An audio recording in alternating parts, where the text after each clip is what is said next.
Hello everyone, welcome back to another video of MCQ series season 2 of Literature Academy.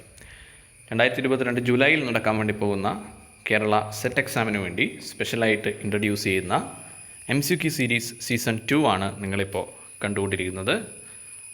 Unit 5 language and linguistics cover ചെയ്യുന്ന unit 5മായി ബന്ധപ്പെട്ട questions ആണ് നമ്മളിന്ന് discuss ചെയ്യാൻ വേണ്ടി പോകുന്നത്. ക്വസ്റ്റ്യൻസിലേക്ക് കടക്കുന്നതിന് മുമ്പായി ലിറ്ററേച്ചർ അക്കാദമിയുടെ സ്പെഷ്യൽ ക്രാഷ് കോഴ്സ് ആരംഭിച്ച വിവരം സന്തോഷപൂർവ്വം അറിയിക്കുന്നു.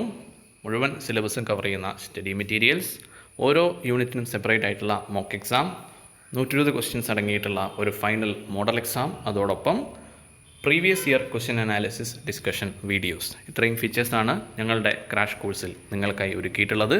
താല്പര്യമുള്ളവർ എത്രയും പെട്ടെന്ന് ഞങ്ങളെ കോൺടാക്റ്റ് ചെയ്യുമെന്ന് കരുതുന്നു. നമുക്ക് വീഡിയോയിലേക്ക് വരാം. Question number 1. King James Bible was published in options 1575, 1611, 1645, 1535. The right answer is 1611. King James Bible തന്നെയാണ് ഓതറൈസ്ഡ് വേർഷൻ ഓഫ് ബൈബിൾ എന്നും അറിയപ്പെടുന്നുണ്ട്. അപ്പോൾ കിങ് ജെയിംസിൻ്റെ നേതൃത്വത്തിൽ അദ്ദേഹത്തിൻ്റെ സ്പെഷ്യൽ ഇൻസ്ട്രക്ഷൻ പ്രകാരം എഴുതപ്പെട്ടിട്ടുള്ള ബൈബിളാണ്. അതുകൊണ്ടാണ് കിങ് ജെയിംസ് ബൈബിൾ എന്ന് വിളിക്കുന്നത്. 47 സ്കോളേഴ്സ് ചേർന്നിട്ടാണ് ഈ ഒരു ബൈബിൾ തയ്യാറാക്കിയിട്ടുള്ളത് എന്ന കാര്യം കൂടി ഓർമ്മിക്കുമല്ലോ. Question number 2. A term introduced by the linguist Saussure which refers to the state of a language as it exists at any given time is options synchrony, diachrony, paradigmatic and syntagmatic. The right answer is synchrony. Synchronic study of language എന്ന് പറഞ്ഞു കഴിഞ്ഞാൽ you are studying language at a given point of time. അപ്പോൾ അതിന് നേരെ ഓപ്പോസിറ്റായിട്ട് നമ്മൾ ഒരു പീരീഡിലുള്ള ലാംഗ്വേജിൻ്റെ സ്റ്റഡിയും ഗ്രോത്തുമാണ് പഠിക്കുന്നതെങ്കിൽ Saussure calls it diachronic study of language. അപ്പോൾ അതാണ് സിങ്ക്രോണി ആൻഡ് ഡയക്രോണി തമ്മിലുള്ള വ്യത്യാസം കൃത്യമായിട്ട് അറിഞ്ഞിരിക്കുക. Question number 3. The study of signs is termed as options semiotics, semantics, paradigmatic, parole. The right answer is semiotics. സെമിയോട്ടിക്സുമായി ബന്ധപ്പെട്ടുള്ള ഒരു ക്വസ്റ്റ്യൻ എനിക്ക് തോന്നുന്നു ഈ കഴിഞ്ഞ ജനുവരിയിൽ നടന്ന സെറ്റ് എക്സാമിലടക്കം ഉണ്ടായിട്ടുണ്ട്. Semiotics is the study of signs. Question number 4. Dash is a term introduced by Chomsky to describe the actual use of language in concrete situations. Options performance, parole, paradigmatic, competence. The right answer is performance. Chomsky introduce ചെയ്ത ടേമാണ്. Chomsky ഇതിൻ്റെ കൂടെ തന്നെ 2 ടേമാണ് ഒന്നിച്ച് പറയാനുള്ള 2 terms ഉണ്ട്, competence and performance. Competence എന്ന് പറഞ്ഞു കഴിഞ്ഞാൽ ഒരു ലാംഗ്വേജിൻ്റെ റൂൾസിനെ പറ്റിയുള്ള ഒരു വ്യക്തിയുടെ അറിവിനെയാണ് കോമ്പീറ്റൻസ് എന്ന് പറയുക. It is related with the rules and structures of language. എന്നാൽ പെർഫോമൻസ് എന്ന് പറഞ്ഞാൽ it is the actual utterance of a person. അപ്പോൾ അതിനെയാണ് പെർഫോമൻസ് എന്ന് പറയുക. പെർഫോമൻസുമായിട്ട് വളരെ സിമിലർ ആയിട്ടുള്ള ഒരു കോൺസെപ്റ്റാണ് പരോൾ. പക്ഷേ ആ കോൺസെപ്റ്റ് പറയുന്നത് സുഷൂറാണ്. അപ്പോൾ മറ്റൊരു രീതിയിൽ പറഞ്ഞു കഴിഞ്ഞാൽ ചോംസ്കിയുടെ കോമ്പീറ്റൻസ് ആൻഡ് പെർഫോമൻസ് അതുമായി വളരെ സാമ്യമുള്ള മറ്റ് ഒരു പെയർ ഓഫ് കോൺസെപ്റ്റ്സ് ആണ് ലാങ് ആൻഡ് പരോൾ. ലാങ്ങും പരോളും പറഞ്ഞിരിക്കുന്നത് സുഷൂറാണ്. ലാങ് എന്ന് പറഞ്ഞാൽ നമ്മൾ കോമ്പീറ്റൻസിനെ പറ്റി പറഞ്ഞ പോലെ തന്നെ ലാംഗ്വേജിൻ്റെ റൂൾസ് ആൻഡ് റെഗുലേഷൻസ്, അതാണ് ലാങ്. എന്നാൽ പരോൾ എന്ന് പറഞ്ഞാൽ individual utterance of A speaker, അതിനെയാണ് പരോൾ എന്ന് പറയുക. അടുത്ത ക്വസ്റ്റ്യനിലേക്ക് വന്നു കഴിഞ്ഞാൽ question number 5. The study of language and mind which has greatly advanced our understanding of the way in which we acquire language is called options sociolinguistics, psycholinguistics, biolinguistics, computational linguistics. The right answer is psycholinguistics. ലാംഗ്വേജും മൈൻഡും, എങ്ങനെയാണ് language മൈൻഡും ആയിട്ട് connect ആയിട്ടുള്ളത് എന്നതിനെപ്പറ്റി പഠിക്കുന്ന, അല്ലേ, ഭാഷ നമ്മൾ പഠിക്കുന്നത് എങ്ങനെ, ഭാഷ നമ്മൾ അക്വയർ ചെയ്യുന്നത് എങ്ങനെ എന്ന് മനസ്സുമായി കണക്ട് ചെയ്ത് പഠിക്കുന്ന ആ ഒരു ശാഖയാണ് we call it psycholinguistics. Question number 6. Who argues that Language is a unique evolutionary development of the human species and distinguished from modes of communication used by any other animal species. അപ്പം ഇങ്ങനെ argue ചെയ്യുന്നത് ആര് എന്നാണ് ചോദിച്ചിട്ടുള്ളത്. Options: Ferdinand de Saussure, J.L. Austin, Noam Chomsky, Noah Webster. The right answer is Noam Chomsky. Question number 7. Transformational generative grammar, a broad theory used to model, encode and deduce a native speaker's linguistic capabilities, was developed by whom? Options: Noam Chomsky, Ferdinand de Saussure, Leon Battista Alberti, Enoch Powell. നമ്മൾ linguistics ഒക്കെ പഠിക്കുന്ന സമയത്ത് വളരെ important ആയിട്ടൊരു സെക്ഷനാണ് TG grammar. Short ഫോമിൽ നമ്മൾ TG grammar എന്ന് വിളിക്കും. മുഴുവൻ പേര് ട്രാൻസ്ഫോർമേഷണൽ ജനറേറ്റീവ് ഗ്രാമർ എന്നാണ്.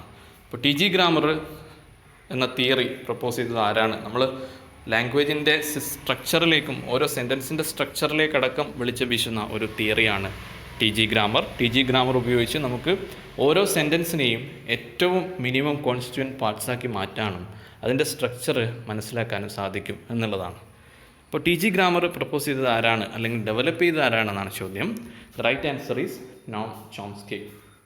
തൊട്ടു മുമ്പിൽ നമ്മൾ ചോംസ്കിയെ പറ്റി പറഞ്ഞിരുന്നു. ചോംസ്കി തന്നെയാണ് TG ഗ്രാമർ ഈ ഒരു ചോദ്യത്തിൻ്റെയും ഉത്തരമായിട്ട് വരുന്നത്. Question number 8. Morphology is the branch of linguistics which deals with option A, the study of the structure of sounds and symbols, option B, the study of the structure of letters, option C, the study of the structure of words, option D, the study of meaning. The right answer is option C, the study of structure of words. Word structure പഠിക്കുന്ന ലിംഗ്വിസ്റ്റിക്സിൻ്റെ ഒരു ബ്രാഞ്ചാണ് morphology. ഇപ്പോൾ word structure പഠിക്കുന്നത് മോർഫോളജിയാണ്. And if you are talking about sentence structure then it is syntax. Sentence structure പഠിക്കുന്ന ലിംഗ്വിസ്റ്റിക്സിൻ്റെ branch syntax ആണ് എന്നുകൂടി ഓർമ്മിപ്പിക്കുന്നു. Question number 9. Which among the following is an example of acronym? നമ്മൾ ഒരുപാട് വേർഡ് ഫോർമേഷൻ പ്രോസസ്സസ് പഠിക്കാറുണ്ട്. ബാക്ക് ഫോർമേഷൻ, കോമ്പൗണ്ടിങ് പോലെയുള്ള ഒരുപാട് ടൈപ്പ് ഓഫ് ഫോർമേഷൻ ഉണ്ട്. അതിലൊരു ടൈപ്പ് ഓഫ് വേർഡ് ഫോർമേഷനാണ് എക്രോണിം എന്ന് പറയുക. താഴെ പറഞ്ഞതിൽ ഏതാണ് എക്രോണിം എന്നാണ് കണ്ടുപിടിക്കേണ്ടത്. Options are smog, UNESCO, bus and edit. The right answer is UNESCO. അപ്പോൾ എന്താണ് അക്രോണിം എന്നറിയുന്നവരെ സംബന്ധിച്ചിടത്തോളം വളരെ എളുപ്പത്തിൽ ഈ ഉത്തരത്തിലേക്ക് എത്താൻ പറ്റുന്നതാണ്. അക്രോണിം എന്ന് പറഞ്ഞാൽ നമ്മൾ ഒരു വലിയ ലോങ് ആയിട്ടുള്ള ഒരു ഗ്രൂപ്പ് ഓഫ് വേർഡ്സിനെ ഷോർട്ടാക്കുക. പലപ്പോഴും അതിൻ്റെ ഫസ്റ്റ് ലെറ്റേഴ്സ് ഉപയോഗിച്ച് ഷോർട്ട് ഫോം ആക്കി എഴുതുന്നതിനാണ് നമ്മൾ V call it N acronym. And here the acronym is UNESCO. United Nations അങ്ങനെ പോകുന്ന വലിയൊരു ഗ്രൂപ്പ് ഓഫ് വേർഡ്സിനെ നമ്മൾ യുനെസ്കോ ആയിട്ട് ഷോർട്ടാക്കി എഴുതിയിരിക്കുകയാണ്. Question number 10. Words such as smoke and motel are instances of compounding, portmanteau, derivation, back formation. So again word formation പ്രോസസ്സുമായി ബന്ധപ്പെട്ടുള്ള ഒരു ക്വസ്റ്റ്യൻ ആണ്. ഇവിടെ ഓപ്ഷനായി തന്നിട്ടുള്ള 4 എണ്ണവും compounding, portmanteau, derivation, back formation 4ഉം different types of word formation processes ആണ്. അപ്പോൾ ഇതിലേതാണ് സ്മോഗ്, മോട്ടൽ ഈ വേർഡ്സിൻ്റെ ഫോർമേഷന് കാരണമായിട്ടുള്ള വേർഡ് ഫോർമേഷൻ പ്രോസസ്സ് താഴെ പറയുന്നതിൽ ഏതാണ് എന്നാണ് കണ്ടുപിടിക്കേണ്ടത്. The right answer is portmanteau. പോർട്ട്മാൻറ്റ്യൂ words എന്നാണ് നമ്മൾ പറയാം. കാരണം 2 വേർഡ്സിനെ കമ്പൈൻ ചെയ്തിട്ട് ഉണ്ടാക്കുന്ന, അല്ലെങ്കിൽ 2 വേർഡ്സിൻ്റെയും പാർട്സ് കൂട്ടിച്ചേർത്തുകൊണ്ട് ഉണ്ടാക്കുന്ന മൂന്നാമതൊരു വേർഡിനെയാണ് നമ്മൾ പോർട്ട്മാൻറ്റ്യൂ വേർഡ്സ് എന്ന് പറയും. ഇപ്പോൾ സ്മോഗ് എന്ന വാക്കാണെങ്കിൽ സ്മോക്ക് ആൻഡ് ഫോക്ക്, അത് രണ്ടും ചേർന്നിട്ടാണ് സ്മോഗ് ഉണ്ടായിട്ടുള്ളത്. അപ്പോൾ അത്തരത്തിൽ 2 വാക്കുകൾ ചേർന്നുണ്ടായിട്ടുള്ള വാക്കുകളാണ് smog and motel. So they are called portmanteau words. ഇത്രയും ക്വസ്റ്റ്യൻസാണ് നമ്മൾ ഇന്നത്തെ വീഡിയോയിൽ ഡിസ്കസ് ചെയ്യുന്നത്. ഇപ്പോൾ ഈ ക്വസ്റ്റ്യൻസുമായി ബന്ധപ്പെട്ട് നിങ്ങൾക്ക് എന്തെങ്കിലും സംശയങ്ങളോ അഭിപ്രായങ്ങളോ ഉണ്ടെങ്കിൽ കമൻറ്റ് ബോക്സിൽ രേഖപ്പെടുത്തുക. ഈ വീഡിയോ നിങ്ങൾക്ക് യൂസ്ഫുൾ ആയിട്ടുണ്ടെങ്കിൽ മാത്രം നിങ്ങൾക്ക് നിങ്ങളുടെ അഭിപ്രായങ്ങൾ, നിങ്ങളുടെ പിന്തുണ കമൻറ്റ് ബോക്സിലൂടെ ഞങ്ങൾ അറിയിക്കുക. കാരണം ഈ വീഡിയോ, ഈ സീരീസ് കണ്ടിന്യൂ ചെയ്യുന്നതിനെ സംബന്ധിച്ച് ഞങ്ങൾക്ക് കിട്ടുന്ന ഏക എനർജി എന്ന് പറയുന്നത്, ഞങ്ങളുടെ ഇൻസ്പിറേഷൻ എന്ന് പറയുന്നത് നിങ്ങൾക്കിത് ആവശ്യമുണ്ട് എന്ന് നിങ്ങൾ തന്നെ അറിയിക്കുമ്പോഴാണ്, നിങ്ങൾക്കിത് ഉപകാരപ്പെടുന്നു എന്ന് നിങ്ങൾ അറിയിക്കുമ്പോഴാണ്.